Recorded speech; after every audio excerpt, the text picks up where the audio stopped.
جون، میشه لطفاً در مورد دردهای لگنی یه توضیحی بدی؟ بله، دو نوع درد لگنی داریم. دردها درد مزمن. دردها دردی که شروع ناگهانی، افزایش اثر و مدت کوتاهی داره. از علائم این درد میتونیم یه سری پاسخهای واکنشی مثل تهوع، استفراغ، تعلیق و تشویش رو مثال بزنیم. این درد معمولا کل شکم رو درگیر میکنه و با تب همراهه. از علتهاش میتونیم به عفونت‌ها، برخی از تحریکات شیمیایی، انقباضات شکمی و انسداد برخی از اعضای داخلی بدن مثل انسداد روده و رحم رو مثال بزنیم.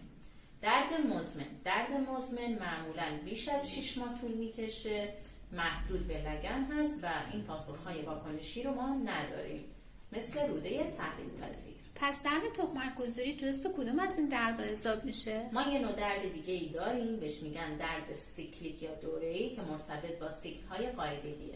شایع ترین علت این درد قاعدگی دردناک هست. از علل دیگه درد موقع تخمک‌گذاری که در اواسط سیکل معمولا اتفاق میفته.